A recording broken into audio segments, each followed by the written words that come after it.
Hello mga kaadwanas! This is Joanna Jane S. Malyari and welcome back to my channel.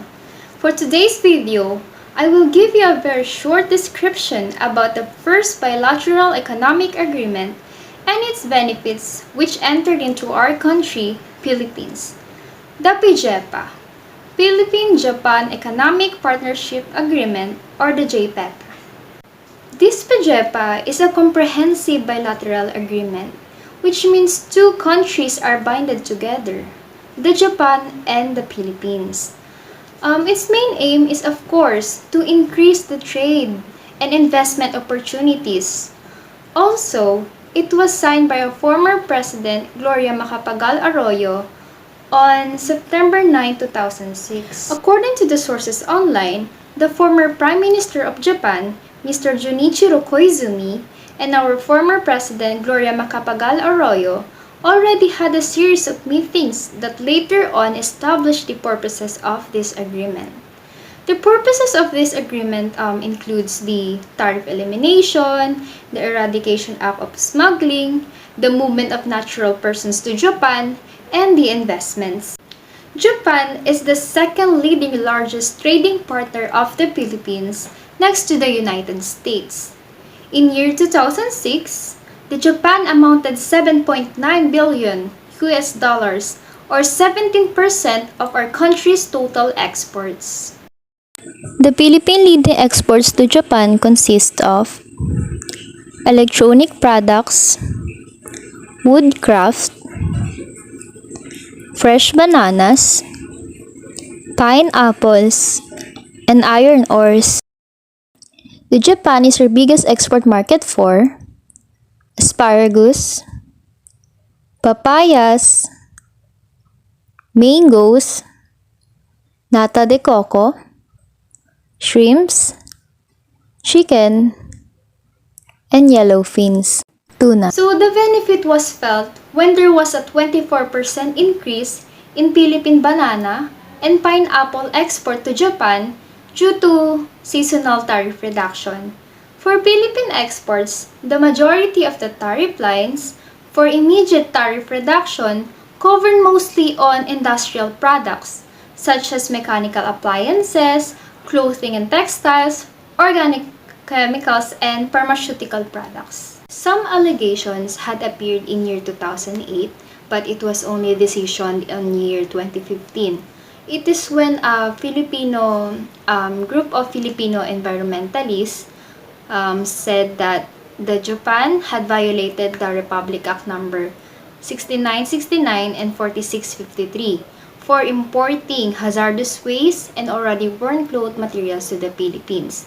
And as a consequence for this, a treaty was ratified that the Japan also agreed not to import hazardous waste to the Philippines ever again.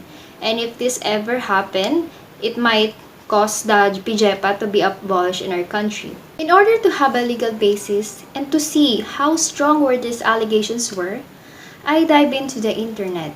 Luckily, I found some article and there was also one video on YouTube that was uploaded by the UNTV on year 2014 regarding the PJEPA or the JPEPA they are calling, saying that the Japan is really did violated some of our public acts. So let's watch this video for our references. Inatasan ng Korte Suprema ang mga partido sa kaso ng kontrobersyal na Japan-Philippines Economic Partnership Agreement o JPEPA na magsumite ng kani-kanilang memoranda upang madesisyonan na ang mga petisyon na inihain noong 2008. Ito ang balita ni Roderick Mendoza. Hindi na magdadaos ng oral arguments ang Korte Suprema sa mga petisyon laban sa kontrobersyal na Japan-Philippines Economic Partnership Agreement o JPEPA. Sa halip, pinagsusumiti na lamang ng kani-kanilang memoranda ang mga partido sa kaso sa loob ng 45 araw. Hinirang din ng Korte bilang resource person sina retired Supreme Court Justice Florentino Feliciano at ang mga dating dean ng UP College of Law na sina Merlin Magalona at Raul Pangalangan.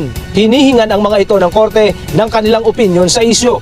Pagkatapos nito, magdidesisyon na ang Korte kung pagbibigyan ang hiling na mapawalang bisa ang naturang kasunduan. Nilagda ng JPEPA noong September 2006 ni na dating Pangulong Gloria Arroyo at Japanese Prime Minister Junichiro Koizumi at niratipikahan ng Senado noong 2008. Ito ay isang kasunduan para sa pamumuhunan at malayang kalakalan sa pagitan ng Pilipinas at Japan. Ngunit kinwestiyon ito sa Korte Suprema dahil sa mga posibleng paglabag nito sa mga probisyon ng saligang batas ng bansa, partikular ang karapatan sa kalusugan at sa maayos at balanseng kapaligiran. Isa sa pangunahing isyu ng JPEPA ang posibilidad na i-export ng Japan sa Pilipinas ang kanilang mga toxic waste at hazardous material. Sa ngayon, dalawang mga petisyon ang nakabinbin dito sa Korte Suprema na humihiling na mapawalang bisa ang JPEPA. Ngunit 6 na taon din muna ang hinintay bago ito maaksyonan ng kataas-taasang hukuman. In the same year, 2008, another controversy had rise. It is due to the imbalance of concessions in PJEPA. It is when the Japan was able to exclude over 238 tariff lines from the tariff elimination, while our country, the Philippines, was only able to exclude the rice and salt. It is seen here that the Japan is being protective to its agricultural products. In response to this, on the 10th year of the PJEPA, year 2016, the Japan committed to eliminate the tariff of our yellowfin tuna and our bananas.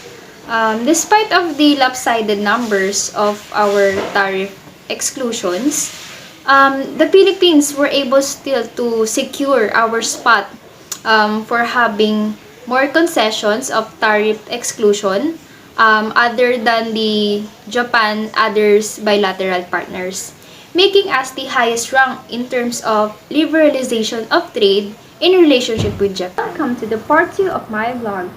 On the previous part, we both saw the rise and downfall of the PJEPA in terms of its trading importations and exportations. But now, I'll be introducing you its most notable welfare in the Philippines. Let's go! JPEPA's most famous program is where they get nurses and workers from Philippines to work for their country. So, what are the requirements to apply for JPEPA program? So, before, if you are a certified nurse and you wanted to apply to Japan, you can apply as a nurse but not as a caregiver professional. But today, in our generation, even if you're not passer of being a registered nurse, you can just take the caregiving NC2 examination, and if you passed it, you can be a caregiver in their country.